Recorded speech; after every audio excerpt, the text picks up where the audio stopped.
Welcome to Dark Sorcery. I'm Alfredo Martinez, and I have with me S Ben Qayin. Kane, good to have you on again. Always happy to be here. Thank you for having me. You're welcome. And today we're going to be talking about the collected writings here by S Ben Qayin. Very interesting book. Basically a compilation of some writings that S Ben Qayin did on various magical subjects. So how did this book come together for you? The book is a collection of essays essentially that were published throughout the last 10 years in various occult journals or publications. And, it's like people wanted to have access to certain things, but they didn't have these books. Some of these books were limited edition, 5 years ago, and they sold out and they want Yeah, $400 for them on eBay or something. So it's like a lot of this material was inaccessible to yeah, people. And it's like, I had enough of them where I was like, I really want to gather these together and just put them all together as one publication and have them out there so that they're accessible, because there's a lot of different topics. I like the book. It's my book, but I like the book just because, it has so many different topics in it. And even within those topics, there's subtopics and, so it's like it's a lot that's in that book. As far as like technique or, philosophies or history or whatever. yeah. It's a lot. I like the commentary on various magical subjects. From necromancy to vibration during ritual and stuff like that. But so there's just a few things I want to mention at first. The foreword was done by John Vermillion. Shout out to him. I thought Indeed. he did an excellent job. Good man out there doing good things. Hmm. Uh, I like what he said. He said everything within the spiritual world has a physical reflection. Very true. Right. Um, he put in a quote from Albert Einstein. I want to know how God created this world. I am not interested in this or that phenomenon, the spectrum of this or that element. I want to know his thoughts. The rest are details. I like that he mentioned that. Let's get into the first chapter here. It's an essay on this called The Cyber Vampire, Feeding Within the Consensual Reality Matrix. Um, there's a quote here. It says, as a moth to the flame, humanity is drawn to death, which I think is very, very true, especially, people tend to have certain habits, whether it be alcohol or drugs or junk food, that's what humanity tends to be drawn to. Um, I like what you had mentioned here. At its base structure, magic is composed of energy, consciousness, and intent. In fact, everything we do, be it magic or not, begins with energy, consciousness, and intent. Energy and consciousness create our reality, and intent is the driving force behind all further thought or action. Absolutely. Absolutely. That's the basis of everything. It starts with our intent. What is in our Right. heart? What is what we intend to do? Before we act in any way at all, we have an intention to do that. That to me is key within magic. Um, Speaking from one's heart when they do an evocation, really putting it out there, one's intent is really important. Is it malicious? Is it for good? Is it, how your intent is in interacting with them, different entities, matters, and so it all begins with that. And then it's like you have consciousness, you have energy with these forces. It's almost as if the tree of life and how the Sephra, have been created. One leads into the other and creation, is accomplished. And that's kind of essentially what this is about. It's about, first of all, having an intent, having a consciousness, and having the energy to go forth and create the world in which we're trying to. Yeah, it's definitely important. I mean, in some instances, if you are short on some ritual supplies, your intent will sometimes make up for that. Yeah, that's that's another subject, kind of, in a way, it kind of goes into what I teach in my apprenticeship as far as like evocation. People are so afraid sometimes of like, oh, I had this sigil drawn out of the spirit, and I forgot one little line, or I didn't put this this dash mark where it's supposed to be, or Yeah, and it's silly to me because it's like spirits, they already know that you're going to call them before you call them, and right. it's not like they're going to like hover over for a second and be like, ah, that line, it's just a little off, I'm not coming tonight. Yeah. So I guess it's like, that'd be the equivalent of, oh yeah, you're coming to my house, but you took that street instead of that street, so I'm not going to let you in. right, You right. know. And so that's where you're talking about intent. If you're sitting there, your intent is pure, you're strong, and yeah, it's not 100% perfect, but spirit picks up on that intent, picks up on what uh, you're about. They're going to respond or not. And even, pushing this out, it's like even Aleister Crowley talked about, when he was going to do the Abramelin working in Belascan House. He's before he even started the ritual and the procedure, he started seeing the spirits. Like, and he said, they already know that I'm going to be working with them. They're all already aware, and it's not a big surprise. It's not like a knock on the door from a stranger with the spirit, like, oh, who's here tonight? They're already aware of your interest in them, with your connection, with your energy, again, with your intent, yeah, working with them, So yeah, intent is really strong. it is. And then on the next page, it says, what I consider to be magic is nothing other than science. What else can it be? The definition of science is, according to Oxford, the intellectual and practical activity encompassing the systematic study of the structure and behavior of the physical and natural world through observation and experiment. Um, Now, towards the end, it says, as Athena was sprung from the mind of Zeus, so too does the sorcerer give birth to entities through their thoughts. Mm, indeed. And that would be touching on egregores, thought Mm-hmm. forms, some of them called tulpas. Mm-hmm. Yeah, that's again, It also has a lot to do with, some people, they're like, if you constantly imagine yourself and think of yourself as sick, you're going to get sick. I mean, right. thought forms come into fruition. But see, yeah, again, it comes back to intent, and this is kind of touching on a bigger thing, right? We're creating it with, our health, essentially. We have effect on our environment to some degree through our intent. This has been studied. We can create egregores, so it's our intent and our thoughts and our energy and how we direct that is vitally important to our reality around us. Mm-hmm. Very much so.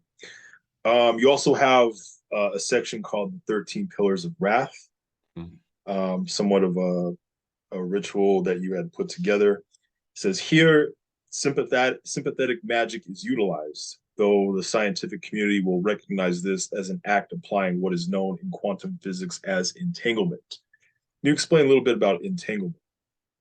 It's something I think we talked about in one of the last videos, but it's basically, I found, you can look at those videos and see what I said. But basically, summarizing really quick, it's like I found magic within quantum physics or within science.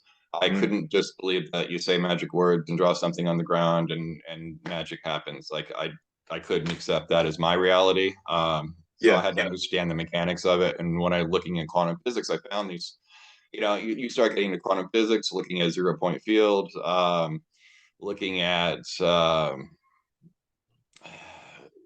holographic universe theories and simulation theories. It's really, something that's picking up a lot more now.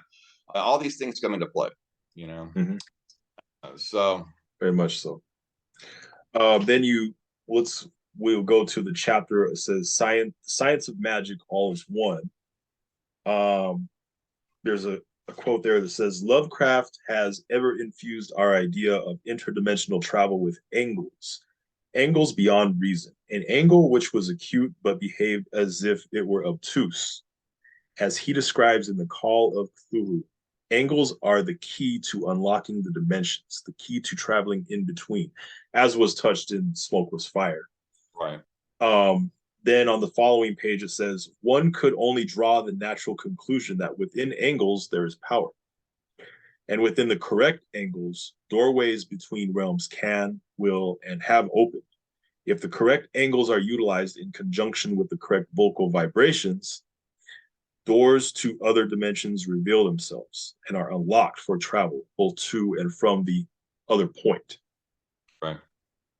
Um, Again, people see magic as archaic or not a science, essentially. Like spirituality and science have been separated, unfortunately. Um, I like how so you, yeah, go ahead. sorry, go ahead. No, I said I like how you said you're utilizing conjunction with the correct vocal vibrations. Right, right. Um, to me, it's like you look at, that's kind of where chaos magic comes from, and what I work. Essentially, I don't even really have a title. If I had a title, it'd be chaos magic, which Yeah, doesn't really. Um, so it's like you look at these different systems, all these different grimoires, traditions, around the world, and there's certain elements that are consistent within all of them.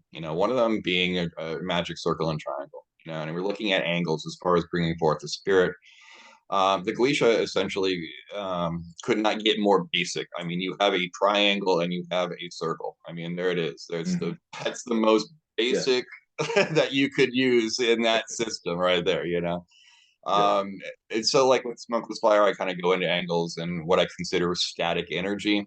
This is not scientifically proven. This is just where my intuition is telling me this. This is where I kind of go off, and you can say, no, this guy's full of shit, which is fine. Everybody to each their own. But to me, it just seems like you're looking at the trinity of triangles here, or what behind me, it's like you trace it with your eyes, you feel that there's an energy in there. And to me, within these different angles, and the more angles you can almost put in there, the more powerful something really becomes. And it's like there's ways to utilize to bring these sigils or these triangles to life. I use salt in my workings a lot.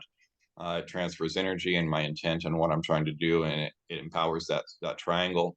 Mm-hmm. But it's with these angles and empowering these angles, bringing them to life, so that when you're doing a working, it's not just a design on the floor. When you look at it, you visualization with creating certain things, and you put your intent of working with that spirit into it. Now it's activated. It made it alive.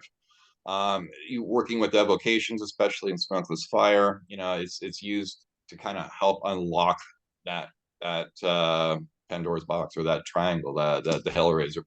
Essentially, it's like Yeah, you open the portal, the angles there, and interactions, able to be had. Gail Rigardi actually talked about this on using lower vibrations in his yeah, and it's something again that you find across different cultures and systems. These, regardless of what they believe, there's a certain science that all of them are following. So with chaos magic, it's kind of like taking out the religion or taking out the philosophy sometimes behind the systems and looking at the actual mechanics, what is working for all of these different cultures or systems, and mm-hmm. taking those elements and combining them into your own powerful system. Yeah. I like that's mentioned because that's something that not people just don't talk about. It's a different perspective. Um, Also, in there's an essay called "The Art of Blood," where you talk about blood magic. You speak a little bit about your first use of blood in magic when you were in your teenage years, and then you talked about going up a hill and cutting your left arm with a clean razor blade 3 times. And tell us a bit about that in your when you were young. I was trying. I had grown up. My history is like I was baptized Catholic when I was Mm-hmm. 3. I actually remember it to some degree. Um, and kind of was mostly Catholic when my parents were together. But when they got divorced, I was with my mother, and she went more Christian, I suppose. Um, Mm-hmm. and but it wasn't really hardcore in my life. It was, you know what I mean. But it was there. It was, if someone would ask you, naturally, of course, say you're a Christian. I mean, that's just how it goes. But as I grew up and was looking for my own path, I was drawn to other things, drawn to magic, something personal, something that could be mine. And I went out to the mall at the time and bought about 5 different magic books from Egyptian magic, Celtic magic, all these different kinds of Wicca, Right. just looking at everything. And the thing is some of the stuff I really resonated with, but I couldn't resonate with all. And I found that with all of them. So what I ended up doing is, I didn't realize it even at the time, was working chaos magic. I took those elements from those systems and I made my own altar and painted my own altar with my own sigils, and Yeah. I did my own thing. But is very interesting to me. The crescent moon, the waxing the first 3 nights is really important to me, and it's something that has just been a repeating pattern in my life where big events will happen, either good, positive or negative. Hmm. And so I abandoned all these different traditions and started, working with the moon, and that really resonates with me. It still does, and I've carried that tradition throughout my works, even with the lunate script that I've created. The alphabet there, and the sigils there, and the runes, and even incorporated these things into rituals within different works. But Hmm. now I'm working on a book now, specifically working with a fallen angel of the moon, who's always been there with me as a personal patron, and I've always worked with him. And so now I'm creating that book with, very personal. So Okay. Well, looking forward to that. Um, Later on in the essay, it says, "When one works with blood, spirits, and the night, an amazing collage of magic is painted upon the canvas of reality, immersing the magician in a state of non-reality, where the miraculous is able to be brought forth into the magician's plane of awareness. The twilight of the in-between is where magic is performed. It is where time and space cease to exist and action occurs." mm, Um, and then towards the end, I like how okay, you said one similar method of spiritual contact that can be utilized is the use of blood in conjunction with mirrors to open gateways. I thought this was very interesting. This is seen in an anonymous rite that was included in Scarlet Imprint's Diabolical. The practitioner adorns a full-length mirror with demonic sigils drawn of their own blood, especially where the infernalist's face and heart will appear in the reflection. Once done, the demon is evoked/invoked into the reflection of the magician.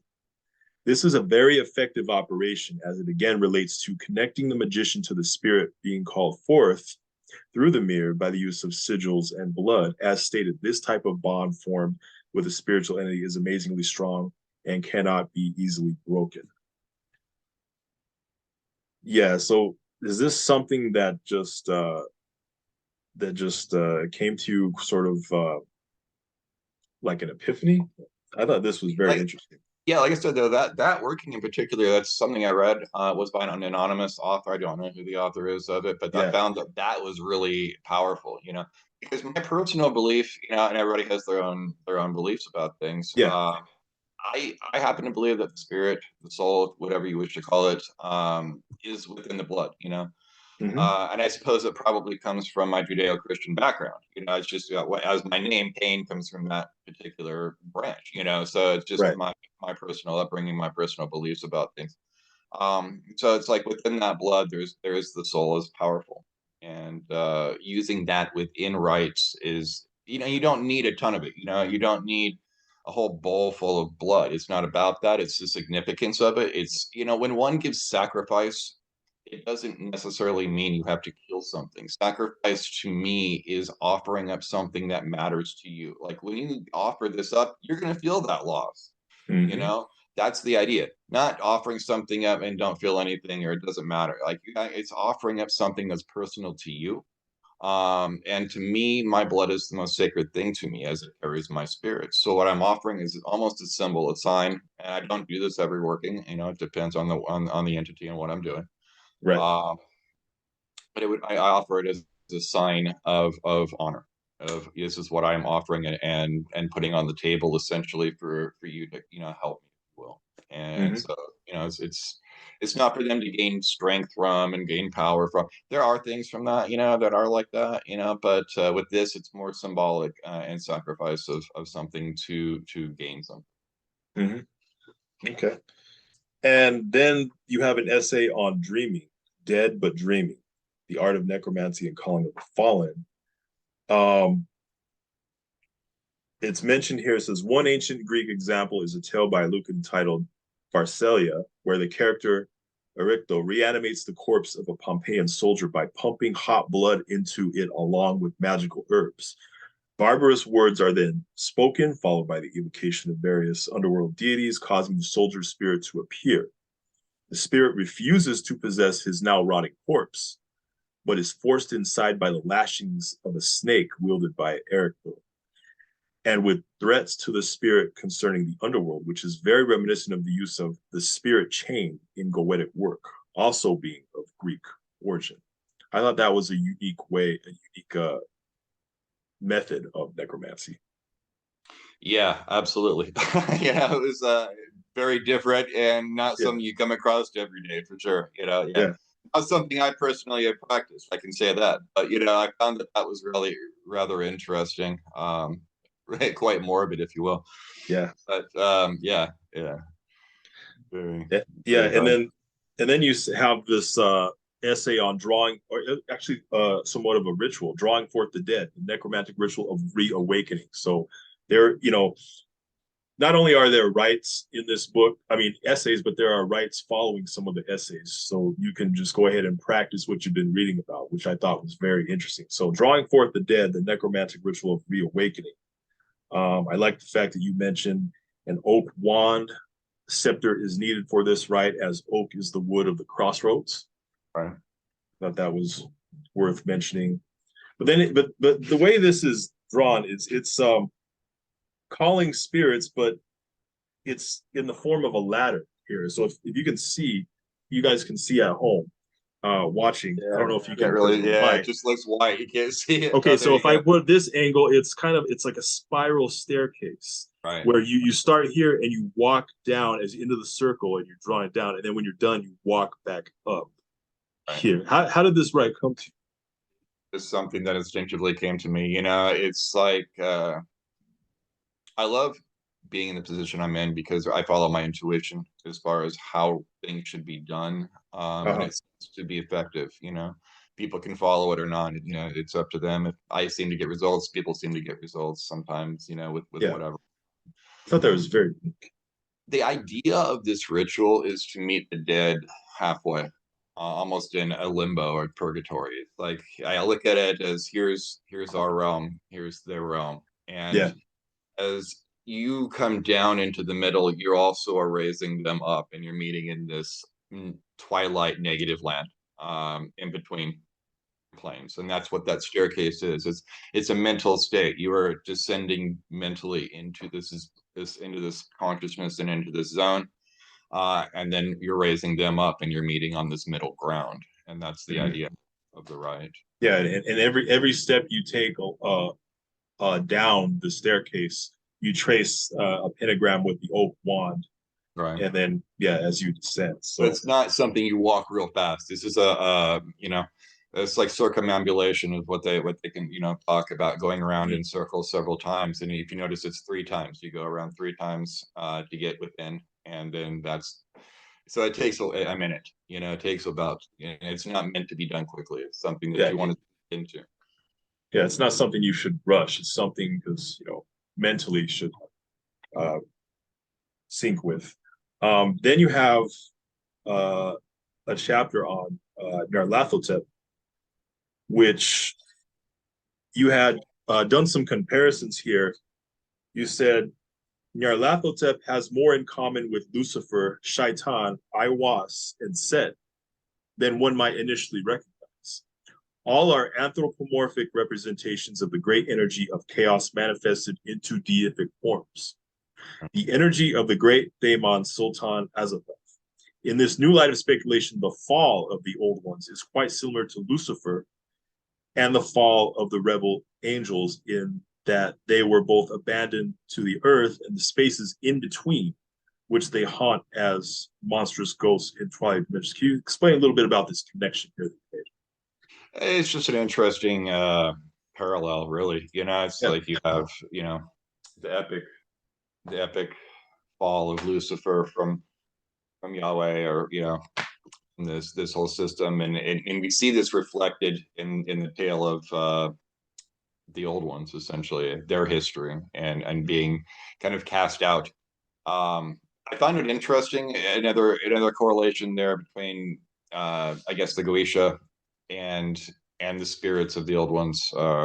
Some of the things are called, described as unexplainable or indescribable, and it's funny because there's horrendous descriptions in there. So something undescribable is, really interesting. Obviously, we cannot just, it's not humanly perceivable, or our mind doesn't put it together in the right way.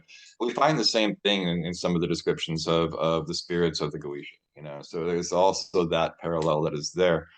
Um, yeah, it seems like there's always been this great split between these forces, chaos and order, and there's always these warring factions. So regardless of what stage they're on. Yeah, and there's also different descriptions throughout history, whether between Lucifer and Lathotep, of a tall, dark, black-skinned man, but devoid of Negroid features.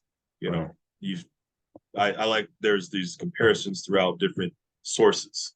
I mean, the facts are there. It's like, Yeah, to me, it's I'm writing these things and I'm just like, why hasn't anybody done this before? Why hasn't anybody seen this? Like, am I the only one seeing this? yeah, So I'm like, it's really just connecting these dots, and it really creates an interesting web. It's hard to deny the facts there. I think that some people don't mention it because maybe they're afraid of being ridiculed in the community or the public of, well, that doesn't fit with so and so's interpretation. Right. So I don't want Oh the backlash. I'm not going to mention it. I yeah. think maybe it's something to do with that. Yeah, yeah, yeah. I don't care. That's the attitude we should have. Um, and then on the follow later on, it says you make some comparisons with Papa Legba. Nyarlathotep is the messenger between the old ones and mankind, the one who opens the interdimensional gate called Yog Sothoth. In this aspect, he could be compared to Papa Legba of the Budan tradition, known as Lord of the Crossroads. Papa Legba is the opener of the gate that facilitates interaction between man and the Loa, leading to a direct connection with death in the night side of Kabbalistic Tree of Life, which houses the tunnels of Set, or in Yog Sothoth, the vaults of Zin. Um, and then, just one sec here. Then it says Nyarlathotep, Set, Lucifer, and Aiwass are all manifested forms that the chaotic energy Nyarlathotep has taken to communicate and shed black flame of gnosis upon those born of the same energy. For those who are the children of Lucifer are also the children of Nyarlathotep. So if you guys want a more detailed account of that, check out that chapter in this book. Then consuming the blackened serpent. This is sort of a meditation exercise here.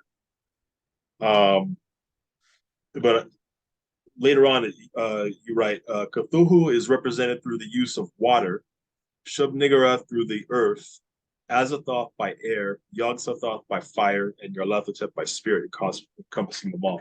So it's like a meditation where you imagine a serpent, entering your solar plexus and then just going, Right, yeah. Yeah. Basically. That came to me, it was so crazy. I was doing meditation one morning. And there's two things with meditation. Usually I would try to clear my mind, and that takes practice, and then you get better at it. Where it's weird. You can be able to like move and do things without having to think. It's an interesting meditation. It's hard to do, but anyway, one morning I say also sometimes it's great to just let your thoughts just flow. And that morning that's what happened. And I was sitting there at my altar, and I just this came over me and what to do. And it's just kind of like I had a direct a beam, of Yeah. information come to me. My desk and my computer is in the same room as my temple here. So I just ran to it and just started writing it down, exactly what was come over to me. And so that's how that kind of came about. That is actually the same ritual basically as what's in Smokeless Fire. So it's slightly different to Mm. make it for the old ones in this case. Same idea, same essence, but slightly different entities worked with. It's very simple to follow too. Right. So, Yeah. I mean, to me, it's like you got ceremonial magic, a lot of the Golden Dawn stuff, OTO stuff, Lemite stuff. It's like, dude, there's so much that goes into all of the detail and ritual, and that's great and wonderful. If people are getting results from that, awesome. For me, it's not about rushing things, but I find a lot of power in simplicity. Make mhm. things straightforward, make them very powerful, put the system together, and make it strong and tight. And that's how I go about with things. So Yeah, yeah, simplicity is key. You don't have to make it overly complicated. really Um, don't. and then you have an essay on vibration. Um, and then you write, though it is not the same of itself, the name itself that is important, but the name's particular vibration into reality that is of importance. Then it says down below, contrary to popular belief, there are no exact or correct words to be said in a spell. All that is important is that the sorcerer fully infuse their words with emotion and intent. When this is done in conjunction with vibration, the sorcerer imprints his intent onto and into the consensual reality matrix and changes the coding or structure for an outcome that was personally desired and would not under normal circumstances come to pass. This is magic. This is reality manipulation. And that kind of made me think about string theory in theoretical physics, where everything's made of vibrational strings. You are changing the code of reality Absolutely. by causing them to vibrate. Yep. Yeah, and that's exactly it. Don't divide science and magic. We're looking at the same thing here. So, we're looking at, again, holographic universe theory, simulation. How are we able to change the code with our intent? Mm-hmm. And so it's like John D. There's supposedly a book, Tubus Veneris, that is attributed to him, even though it's said, it's controversial if it was his book or not, because it does tend to work towards darker magic, as Right. well as another book that he supposedly wrote called Ordine's Descendants, or the Descending Hierarchies.